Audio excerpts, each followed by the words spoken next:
Pancasila, moral, etika, ya kan pasti. Oke, seperti biasanya pengenalan dulu karena ini di etika bisnis kita di bab 1. Sebelum memasuki bab 1 kita ada pengenalan nama ibu, yaitu Ibu Jubaidah Pesos Messi. Saya mengasuh mata kuliah etika bisnis ya untuk di semester 2. Semoga di dalam pelajaran ini kalian bisa mengambil iktibar tentang apa itu etika dan apa itu bisnis. Ya, sebelum kita lanjut di materi etika bisnis, seperti biasa kita berdoa dulu sesuai agama dan keyakinan kita masing-masing agar apa yang kita lakukan hari ini lebih beribadah di sisi Allah Subhanahu wa Ta'ala. Kita berdoa sesuai keyakinan. Doa dimulai.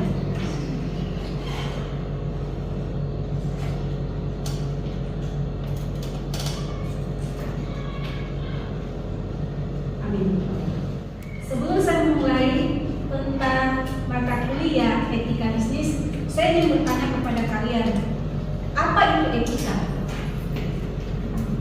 Siapa bisa jawab? Apa? Ya, silakan. Etika adalah salah satu aturan tidak tertulis yang harus dan wajib dipatuhi oleh setiap individual, karena etika adalah hal yang memberikan ajaran dalam untuk manusia agar mampu membedakan mana yang baik dan buruk dalam bertindak serta dan juga etika adalah salah satu cabang moral yang penting diterapkan dalam kehidupan sehari-hari. Ya, ada pendapat dari teman kalian bahwasanya adalah etika adalah salah satu cara ya atau moral seseorang yang bisa dilihat dengan cara bertindak. Nah, kalau ketika kita bergaul atau melakukan suatu tindak kerjasama dengan orang, maka kita lihat dulu etika orang itu. Jika menyenangkan, maka kita melanjutkan hubungan bisnis. Kalau kita berbisnis, jika dia menyenangkan, maka kita melanjutkan hubungan persaudaraan atau persahabatan. Nah, begitu juga dalam bisnis. Kita melihat dulu tingkah laku seseorang yang akan kita temani join untuk berbisnis. Nah, materi ini tentang etika bisnis dan fondasi moral dalam dunia usaha. Usaha itu apa? Siapa yang tahu usaha? Usaha apa? Ada yang tahu usaha? Salah satu cara untuk mendapatkan keuntungan maka harus dilakukan apa? Usaha. Itu namanya usaha. Ya, jangan tahu saja mendapatkan keuntungan, tetapi tidak tahu dari mana itu. Nah, kalau tidak berusaha, bagaimana caranya mendapat usaha? Ya, dipahami? Mengerti? Oke, kalau memang dipahami atau mengerti, saya ingin salah satunya mengutarakan salah satu mendapatkan usaha. Bagaimana caranya mendapatkan usaha? Yang di depan, namamu siapa? Siapa? Dejan. Bagaimana cara melakukan usaha untuk mendapatkan keuntungan? Jadi salah satu cara untuk mendapatkan keuntungan dari usaha adalah kan secara pengertian dalam berbisnis itu adalah kegiatan atau usaha jual beli barang atau jasa untuk mendapatkan keuntungan. Dan kalau dalam usahanya bagaimana cara kita mendapatkan keuntungan? Kita menjual sesuatu, menawarkan sesuatu kepada konsumen, entah itu dalam bentuk barang atau jasa. Ya, jadi untuk mendapatkan keuntungan dalam usaha yaitu menawarkan jasa, ya, jasa atau usaha berupa barang. Misalnya kita menjual suatu produk makanan, ya, atau produk pakaian, ya itu kita tawarkan. Pakaian yang kita produksi sendiri misalnya harus mengeluarkan biaya produksi yaitu 25.000. Otomatis kita tawarkan kepada masyarakat atau konsumen atau pembeli, dalam hal ini kita tawarkan 25.000 modalnya, tetapi kita harus tawarkan berapa? 30.000. Kalau 30.000 untung kita berapa? 5.000. Itu kali satu produk atau satu barang yang kita jual. Nah, sementara kalau kita jual satu hari 100 lembar, kalau dia bentuk produk atau pakaian, maka kita dapat untung berapa? 500.000. Itu satu hari.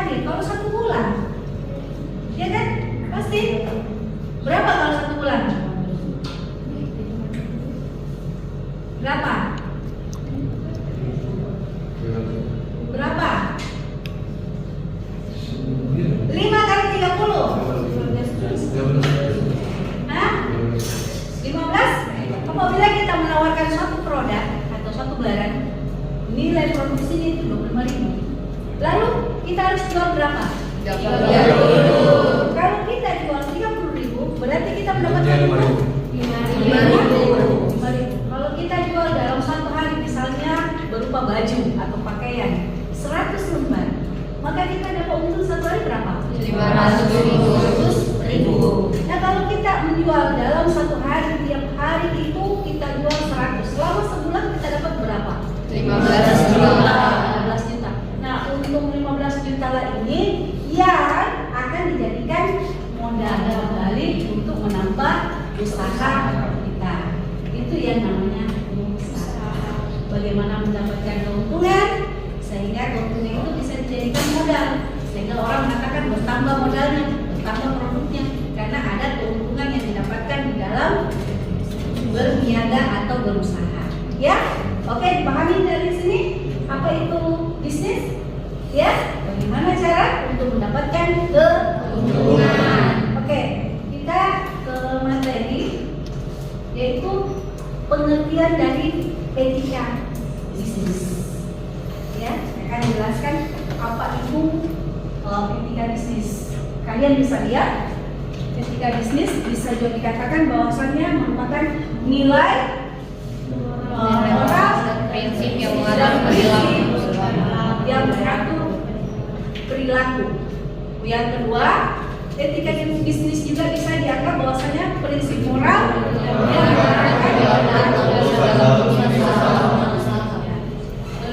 ketiga, tujuannya yaitu siapa yang bisa menjelaskan tentang tujuan daripada etika bisnis? Yaitu menjaga kepercayaan, keadilan, dan tanggung jawab sosial. Siapa bisa menjelaskan supaya teman bisa paham? Bagaimana cara menjaga kepercayaan? Nah, siapa yang bisa jelaskan? Jadi saya bisa berikan jawaban bahwasanya tujuan daripada etika bisnis yaitu menjaga kepercayaan. Kita berbisnis harus saling percaya.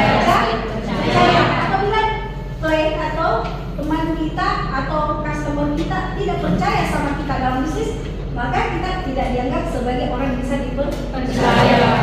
Maka teman kita atau klien kita atau teman bisnis kita akan pergi ke tempat lain, ya, untuk melakukan investasi.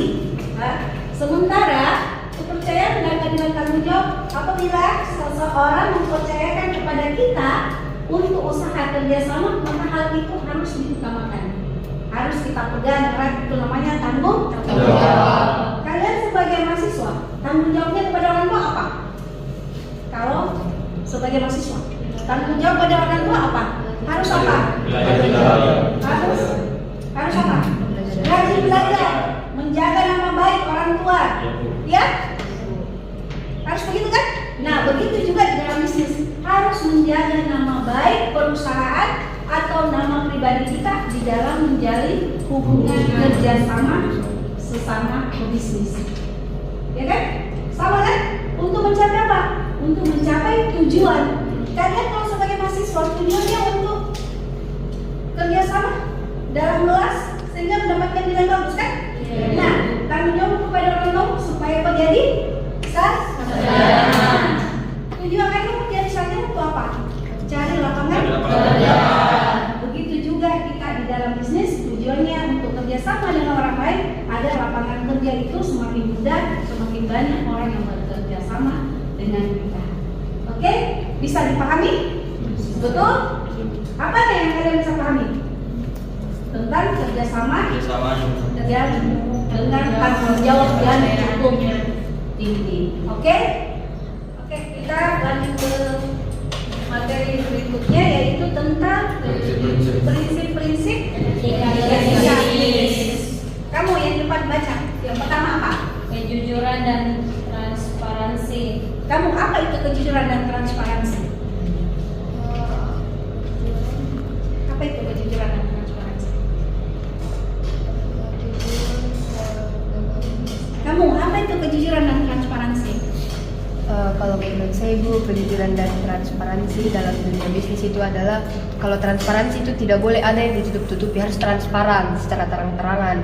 Kalau kejujuran itu ya itu Ibu yang kita bilang tadi, harus bisa jujur, jangan ditutup-tutupi apapun itu dalam entah itu dalam perusahaan atau luar perusahaan, semuanya harus transparan, tidak boleh ada kebohongan di dalamnya.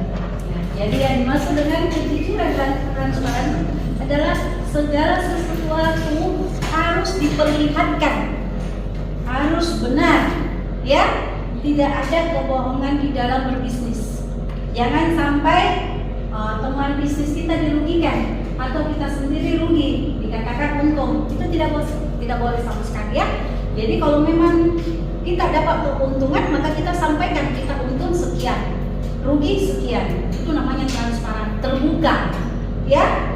Nah, jadi tidak ada lagi keraguan untuk melakukan bisnis karena ada kejujuran di dalamnya, ada transparansi atau transparan menyampaikan baik buruknya di dalam berbisnis. Yang di belakang, kedua apa? Tanggung jawab sosial. Tanggung jawab sosial. Apa itu tanggung jawab sosial? Tanggung jawab sosial itu dalam bisnis itu seperti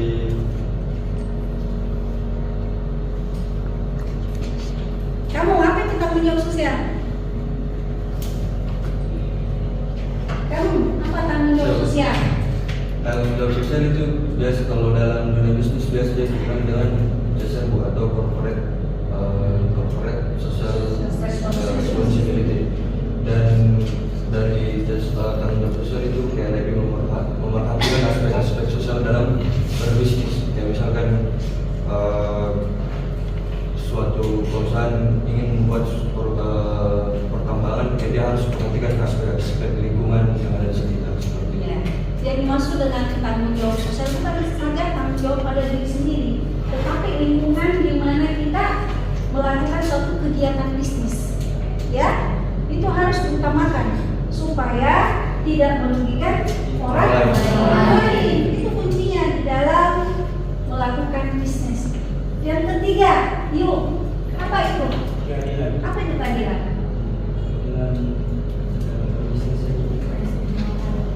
Orang yang memastikan bahwa seseorang diperlakukan secara adil dan setara tanpa adanya diskriminasi. Ya. Jadi kita bisnis tidak bisa membeda-bedakan. Kalau dia orang kaya harus dikasih untung besar karena modalnya besar. Karena kalau dia orang biasa-biasa cuma di bisnis udah yang penting untung-untung saja, itu tidak.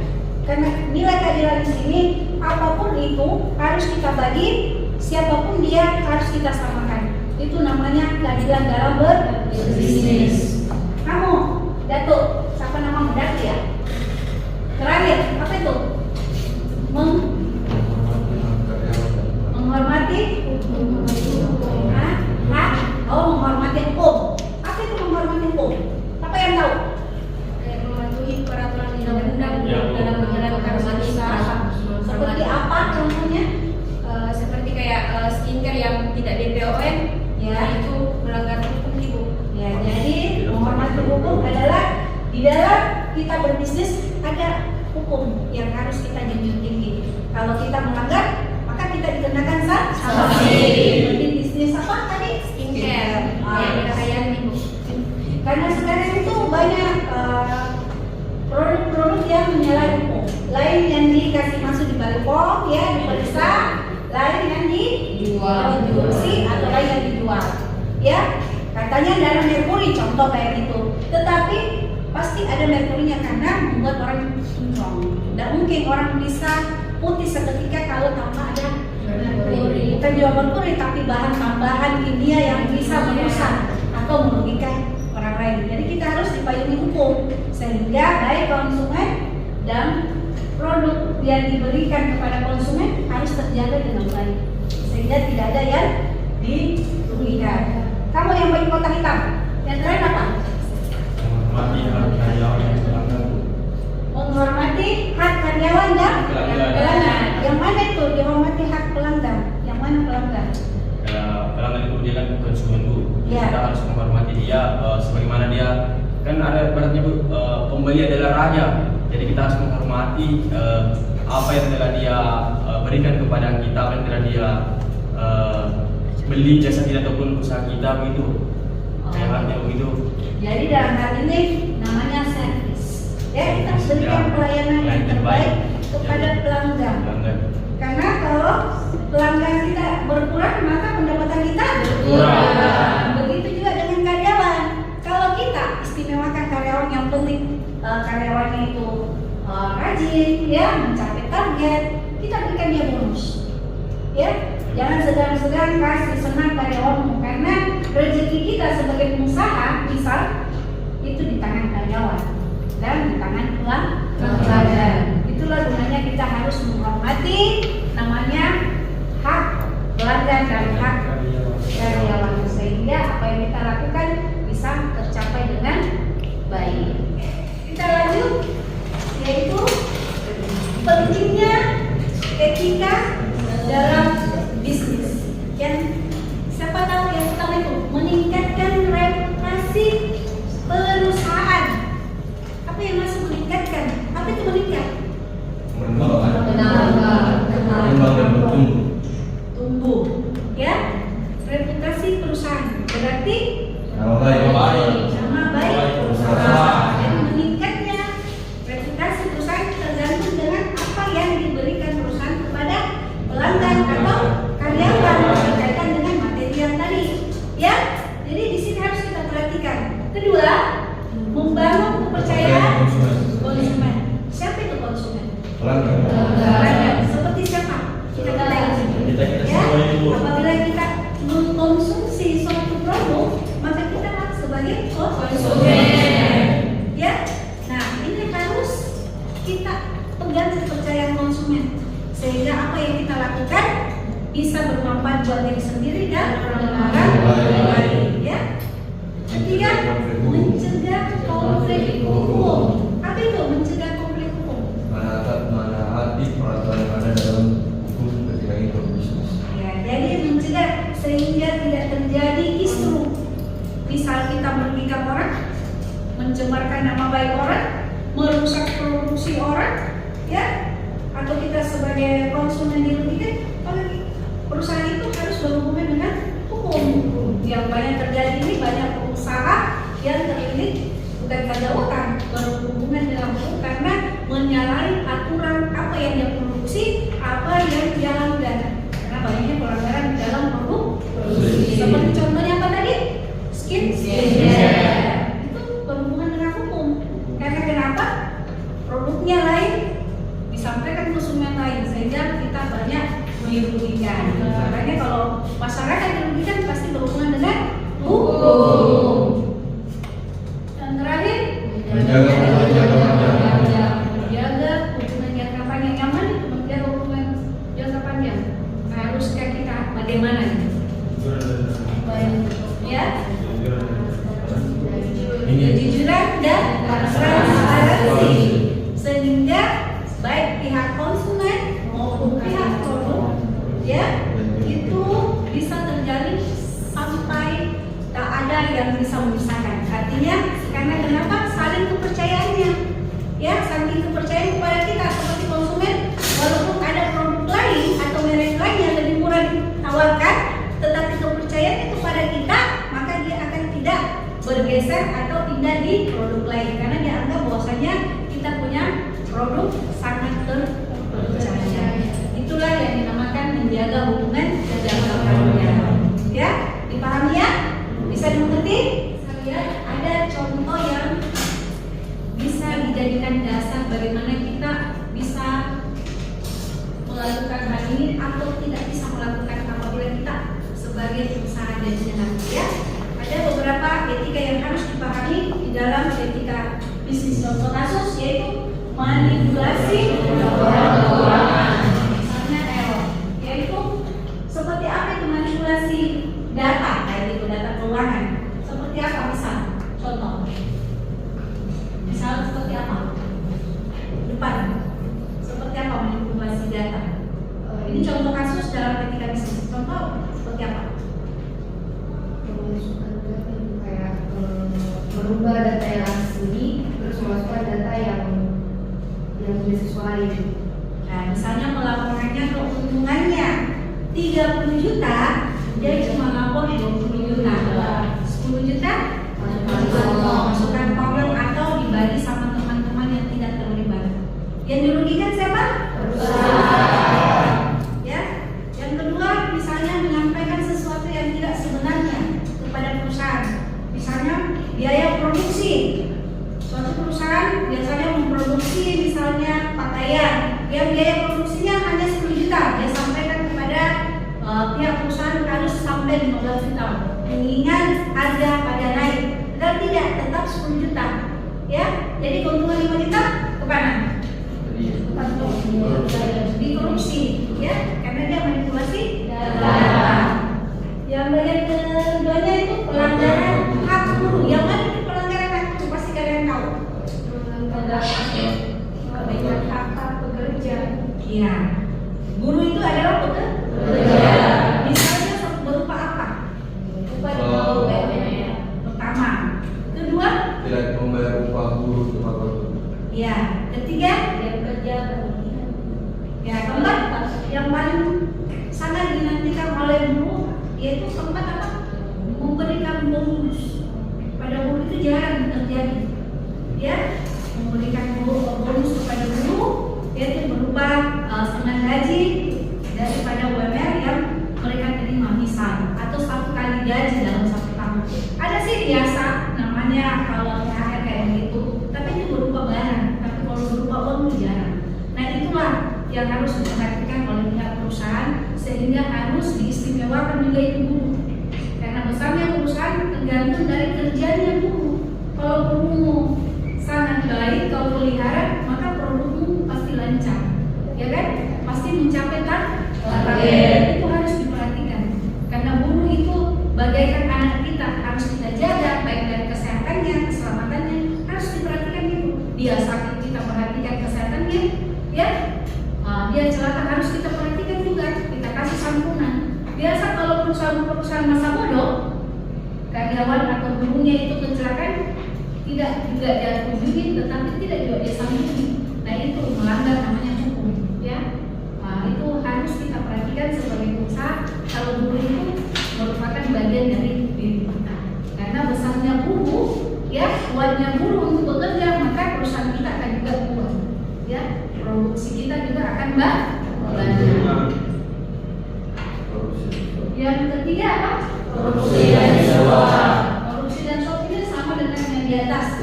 Manipulasi data, ya. Manipulasi data keuangan, ya. Misalnya percaya untuk memegang sebagai jabatan manajer keuangan.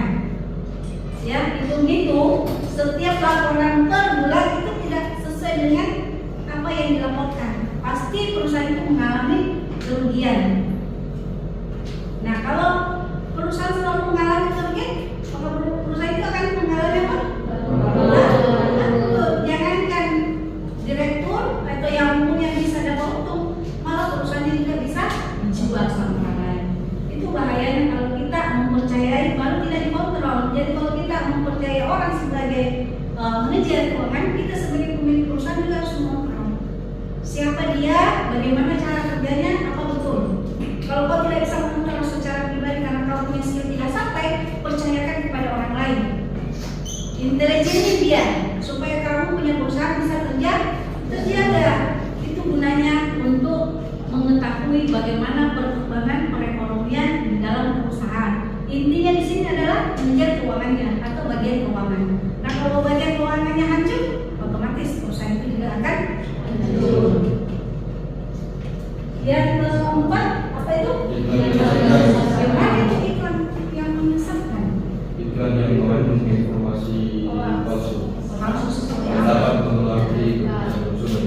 Seperti apa? Misalkan dalam iklan susu bayi misalnya, dia informasikan ada kandungan ininya kalau tidak ada.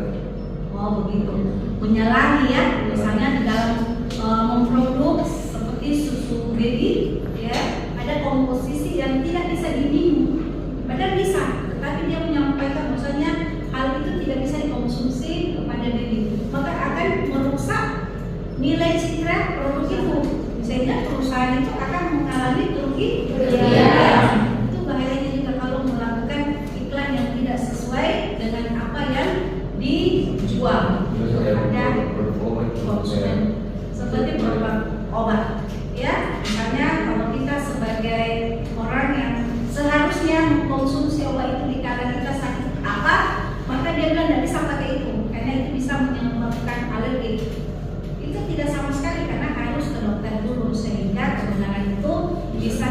lihat apakah pasien ini bisa mengkonsumsi obat A, B, dan seterusnya sehingga tidak merugikan konsumen. Paham? Bisa mengerti? Lihat kesimpulan daripada etika bisnis. Pertama yaitu etika bisnis adalah pilar. Apa itu pilar? Fondasi. Apa lagi? Dasar. Apa lagi? Kuat. Fundamental sama, ya. Jadi etika bisnis adalah pilar keberlanjutan. Jadi kalau dasarnya kita sudah bagus di dalam berbisnis, maka orang atau perusahaan lain tidak akan segan untuk melakukan kerjasama dengan kita. Kalau kita kerjasama dengan orang lain dan investor besar, maka kita akan mengalami apa? Keuntungan, mendapatkan keuntungan, ya. Nah, dua, tidak hanya soal untung rugi, tapi tentang tanggung jawab moral. Di dalam berbisnis, jangan sekali-kali kau pikir yang pertama itu saya untung.